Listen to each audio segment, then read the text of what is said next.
السلام علیکم ناظرین، میں ہوں آپ کا میزبان محمود اورنگزیب۔ پروگرام آج کی بات محمود اورنگزیب کے ساتھ 11 نیوز پر میرے ساتھ آج انشاءاللہ مہمان شخصیت ہیں جناب شوکت نواز میر صاحب۔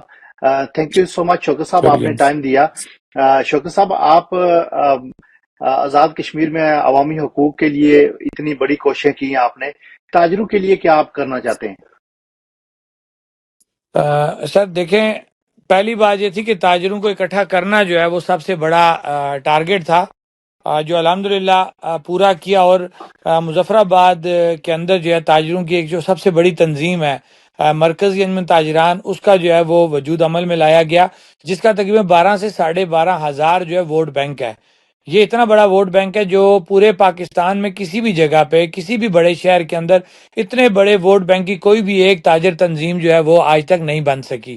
یہ وہ سب سے بڑی کامیابی تھی کہ تاجروں کو اکٹھا کرنے کے لیے ایک پلیٹ فارم مہیا کیا گیا، جس پہ تمام تاجر متفقہ طور پہ ایک قیادت کو جنہوں نے سامنے لایا۔ اب جب آپ کی ایک متفقہ قیادت سامنے آ جائے گی تو پھر اس کے بعد جو ہے تمام تاجروں کے جو معاملات ہیں وہ بخوبی اور بآسانی حل ہو سکتے ہیں۔ اس کے اندر جو ہے ہم آنے والے دنوں کے اندر ہم اس کو ایک فاؤنڈیشن کی شکل میں لانا چاہ رہے ہیں کہ ہم اس انجمن تاجران کو ایک فاؤنڈیشن کی شکل میں جو ہے وہ سامنے ریکگنائز کروائیں، تاکہ آنے والے دنوں میں تاجر خود اپنے پاؤں پہ کھڑے ہوتے ہوئے اپنے کسی ایسے تاجر کو جو کسی بھی مشکل میں مبتلا ہے اس کی مدد کر سکیں۔ یہ بیسک وہ طریقہ کار ہے تاجروں کو اکٹھا کرنے کا۔ تاجر فاؤنڈیشن کے نام سے ہم ایک چیز جو آگے اناؤنس کرنے جا رہے ہیں بہت جلد، اور انشاءاللہ ہم بہت جلد جو ہے تاجر فاؤنڈیشن کو اناؤنس کریں گے۔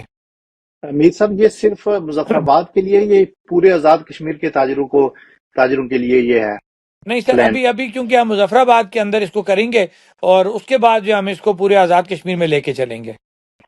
جی، شوکت صاحب یہ بتائیں کہ آپ کا پسندیدہ سیاستدان کون سا ہے آزاد کشمیر میں؟ سر دیکھیں، بات یہ ہے کہ میں نہیں سمجھتا، دیکھیں میرے لیے وہ پسندیدہ شخص ہوگا جو ریاست کی جو ہے نا پیراداری کرے گا، ریاست کی شناخت پہ بات کرے گا اور اس پہ کوئی کمپرومائز نہیں کرے گا۔ لیکن آج تک جتنے بھی سیاستدان گزر چکے ہیں، ان تمام نے جو ہے وہ ریاست کے اوپر سودے بازی کی، اور کسی نے بھی ریاستی تشخص کے اوپر کسی جگہ پہ سٹینڈ نہیں لیا۔ اپنے چھوٹے چھوٹے مفادات کے لیے اس ریاست کو جو ہے بار بار بیچا گیا۔ تو میں نہیں سمجھتا کہ کوئی ایسا لیڈر ہے کہ میں کہہ سکوں کہ وہ میرا آئیڈیل ہے یا وہ لیڈر ہے جو مجھے پسند ہے۔ جی شوکت صاحب، آپ نے آزاد کشمیر کے مختلف علاقوں کا دورہ کیا، مختلف علاقوں میں جاتے رہتے ہیں، لوگوں سے رابطہ بھی ہے۔ کون سے علاقے میں آپ گئے ہوں تو لگا ہو کہ یہاں کے لوگوں نے بہت پیار دیا ہے، یا یہاں کے لوگوں نے بہت آپ کو دل سے چاہا ہے؟ سر میں آپ کو ایک بات ویسے بتاؤں کہ میں دنیا کا خوش قسمت ترین انسان ہوں کہ جس کو پورے آزاد کشمیر میں لوگوں نے عزت اور پیار دیا۔ میں آزاد کشمیر کے کسی بھی ضلع، کسی بھی تحصیل، کسی بھی گاؤں، کسی بھی محلے میں یہ تک سے تفرقہ نہیں ڈال سکتا کہ مجھے فلاں ضلع، فلاں ڈویژن یا فلاں گاؤں میں جو ہے مجھے عزت پیار ملی۔ مجھے جہاں پہ بھی عزت اور پیار ملا، ہر جگہ سے بڑھ کے ملا۔ میں ان کے اندر فرق نہیں ڈال سکتا، کیونکہ یہ ان کا پیار ہے کہ جو میں جس کو تقسیم نہیں کر سکتا۔ جی، آپ کے شوکت صاحب، ہر انسان کے کوئی نہ کوئی پسندیدہ دوست ہوتے ہیں۔ آپ کے کوئی ایسے دوست ہیں جن سے آپ ہر بات شیئر کر سکتے ہیں؟ ہاں جی بالکل، میری جو کیبنٹ ہے، میں خاص طور پہ ذکر کروں گا مرکزی انجمن تاجران کا۔ اس کے اندر میرے ایسے دوست ہیں، بلکہ میرے کوئی کلاس فیلوز ایسے ہیں جو آج تک میرے ساتھ ہیں، اور ہم اپنی ہر چیز آپس میں شیئر کرتے ہیں۔ اسی طرح میری جو تاجر تنظیم ہے اس کے اندر میرے کچھ دوست ایسے ہیں کہ جن کے ساتھ بندہ دل کی کھل کے بات کرتا ہے، ایک دوسرے پہ بندہ پورا اعتماد کرتا ہے، اور اعتماد کے اوپر جو ہے وہ سارا نظام چلتا ہے۔ بالکل ایسے دوست موجود ہیں۔ جی شوکت صاحب، مجھے یہ بتائیں کہ آزاد کشمیر میں جو پرائمری تعلیم ہے، اس کا فقدان ہے، جو پرسنٹیج ہے وہ تقریباً 60% جو بچے ہیں وہ اسکولوں سے ان کو بنیادی پرائمری تعلیم نہیں مل رہی۔ تو اس پہ آپ نے کوئی آواز اٹھانے کا پروگرام ہے، یا اس پہ آپ نے کوئی لائے عمل اختیار کرنا ہے اگلے دنوں میں؟ سر دیکھیں، ہمارے چارٹر آف ڈیمانڈ میں جو ہم نے چارٹر آف ڈیمانڈ حکومت کو دیا، اس میں ہمارا کلیئر کٹ مطالبہ ہے فری تعلیم، فری صحت اور ایئرپورٹ کا جو مطالبہ ہے ہمارا اس میں شامل ہے۔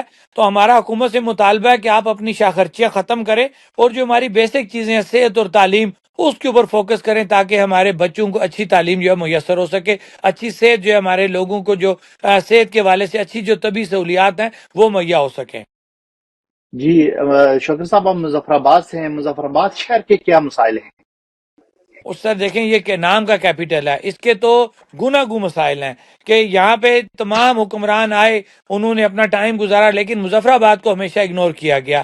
کسی بھی قیادت نے، دیکھیں جب بھی آپ پاکستان میں، آپ اسلام آباد آپ کا کیپیٹل ہے تو کیپیٹل کے لیے ایک الگ فنڈ ہوتا ہے، اس کو اس دارالخلافے کیپیٹل کی حیثیت سے ٹریٹ کرنا چاہیے، اس کا اسپیشل بجٹ ہونا چاہیے تاکہ، کیونکہ یہاں پہ پوری ریاست کے لوگ آتے ہیں، یہ ان کا شہر ہے، ان کا دارالخلافہ ہے، تو اس دارالخلافے کو اس ریاست کے شایان شان بنانے کے لیے اس کا ایک اسپیشل بجٹ ہونا چاہیے تاکہ اس کے جو مسائل ہیں وہ مسائل حل ہو سکیں۔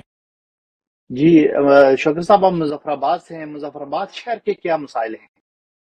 اس سر دیکھیں یہ کہ نام کا کیپیٹل ہے، اس کے تو گناگو مسائل ہیں کہ یہاں پہ تمام حکمران آئے، انہوں نے اپنا ٹائم گزارا، لیکن مظفر آباد کو ہمیشہ اگنور کیا گیا۔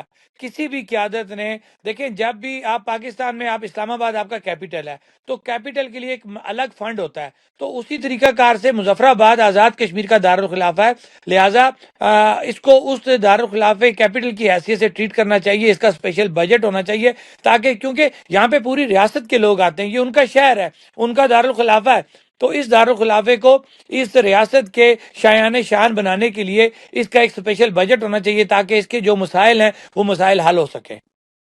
جی شوکت صاحب، یہ آزاد کشمیر کے جو ایم ایل اے ہیں، ان کی تنخواہ جو ہے نا وہ تقریباً 70-80 ہزار کے اب تھوڑی سی زیادہ ہو گئی ہے۔ اتنی تھوڑی تنخواہ میں یہ کیسے گزارا کرتے ہیں؟ اور ہم یہ ان سے توقع رکھتے ہیں کہ وہ اپنے اخراجات کو کمی کریں گے، یا وہ اسکیموں سے پیسے نہیں کھائیں گے، یا وہ سڑکیں جو بناتے ہیں، جو ان کو فنڈز ملتا ہے، وہ آدھے سے زیادہ وہ کھا جاتے ہیں۔ سر دیکھیں پہلی بات یہ کہ کوئی بھی سیاستدان اس کو زبردستی عوام نہیں لے کے آتی، وہ اپنی مرضی سے جو ہے وہ اپنے آپ کو پیش کرتا ہے عوام کی خدمت کے لیے۔ تو جب آپ اپنے آپ کو خود پیش کر رہے ہیں عوام کی خدمت کے لیے تو پھر تو میں کہتا ہوں تنخواہ لینا بھی انتہائی زیادتی کی بات ہے۔ اور پھر اس کے بعد جو ہے کہ پہلے جب یہ شروع میں آتے ہیں تو بڑے بڑے دعوے کرتے ہیں، جناب ہم عوام کی خدمت کے لیے آنا چاہتے ہیں۔ یار جب تم خود اپنے آپ کو پیش کرے عوام کی خدمت کے لیے، پھر عوامی خدمت کے لیے جو فنڈز مختص ہوتے ہیں پھر ان کے اندر سے پیسہ لینا جو ہے وہ مناسب نہیں ہے۔ دوسری بات، یا تو یہ اس تنخواہ کی حد تک محدود رہیں، یہ جتنے بھی فنڈز آتے ہیں یہ ان کے اندر چیٹنگ کرتے ہیں، ان کے اندر کرپشن کرتے ہیں اور فیک سکیمیں بنائی جاتی ہیں جو ان کی عیاشیوں پہ خرچ ہوتی ہیں، اور جو ان کے الیکشن کے اخراجات ہوتے ہیں، ان کے جو سپانسرڈ لوگ ہوتے ہیں جو ان کے اوپر پیسہ انویسٹ کرتے ہیں، الیکٹ ہونے کے بعد یہ آ کے ان لوگوں کو اکاموڈیٹ کرتے ہیں اور اس سے اپنا حصہ جو ہے یہ وصول کرتے ہیں۔ تنخواہ تو دور کی بات رہی ہے، یہ کرپشن کی خاطر جو ہے اس نظام کے اندر آتے ہیں، اور اس نظام کے اندر آتے ہوئے جو غریبوں یا عوام کے نام کا جو پیسہ ہوتا ہے اس پہ عیاشیاں کرتے ہیں۔ جی شوکت صاحب، مجھے یہ بتائیں کہ صحت کے معاملات، انصاف کے معاملات، وہ آزاد کشمیر میں بالکل بھی نہیں ہے۔ اس پہ کوئی آپ نے کوئی بڑا احتجاجی مظاہرے کی طرف جانا ہے؟ کیونکہ جہاں پہ انصاف نہیں ہے وہاں پہ تو وہ کیا حالات بہتر ہوں گے؟ سر دیکھیں ہمارا جو چارٹر آف ڈیمانڈ ہے اس کے اندر جو ہے یہ بات کی گئی ہے کرپشن کا خاتمہ اور انصاف کی فراہمی، اور میں یہ کہوں گا کہ جو ہمارا احتساب ایکٹ ہے جو اپنی اصل شکل میں ہے، یہی حکمران ہے جو اس وزیر اعظم کو اس احتساب ایکٹ کو اسمبلی میں پیش کرنا نہیں دے رہے۔ کیا وجہ ہے کہ اس کو بلیک میل کیا جا رہا ہے، اس کو مجبور کیا جا رہا ہے کہ آج تک جب سے وہ تعینات ہوئے ہیں اس سیٹ کے اوپر، آج تک وہ احتساب ایکٹ کو اسمبلی میں نہیں لا سکے۔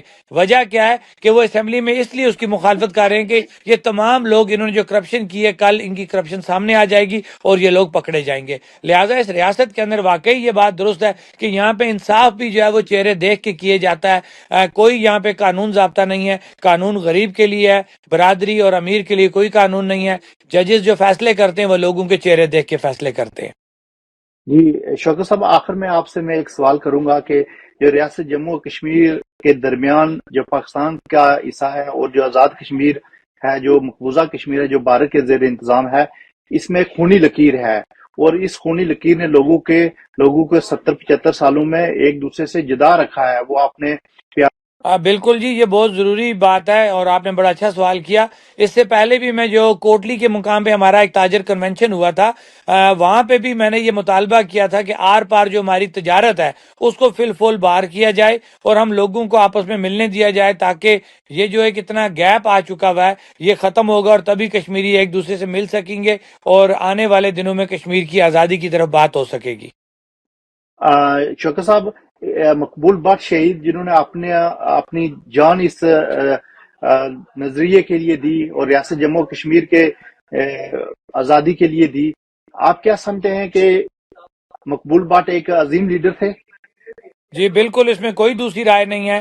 ایک شخص جو اپنی جان بھی دے دیتا ہے کشمیر کی آزادی کے لیے، کشمیر کے تشخص کے لیے، تو میرے خیال سے میں نہیں سمجھتا کہ اس سے بڑا کوئی لیڈر ہے۔ واقعی مقبول بٹ ہم کشمیریوں کے لیڈر ہیں، میں یہ کہوں گا میرے لیڈر ہیں، اس لیے کہ اس شخص نے کشمیر کے نام پہ اپنی جان دے دی اور کہیں پہ کمپرومائز نہیں کیا۔ کون سا ایسا لیڈر ہے جو آج کشمیر کے نام پہ آج تک جس نے سٹینڈ لیا ہو اور اس نے اپنی جان دی ہو یا اپنے آپ کو داؤ پہ لگایا ہو؟ یہ تمام لوگ کشمیر کے نام پہ سیاست کر رہے ہیں، کشمیر کو بیچ رہے ہیں، لیکن کسی نے بھی کشمیر کے لیے جو ہے وہ کلیئر ہو کے، سنسیئر ہو کے آج تک بات نہیں کی۔ مقبول بٹ واحد وہ ہمارے کشمیری رہنما ہیں کہ جنہوں نے اس کشمیر کے نام پہ اپنی جان دے دی۔ شوکت صاحب، آپ کا بہت شکریہ، آپ نے ٹائم دیا۔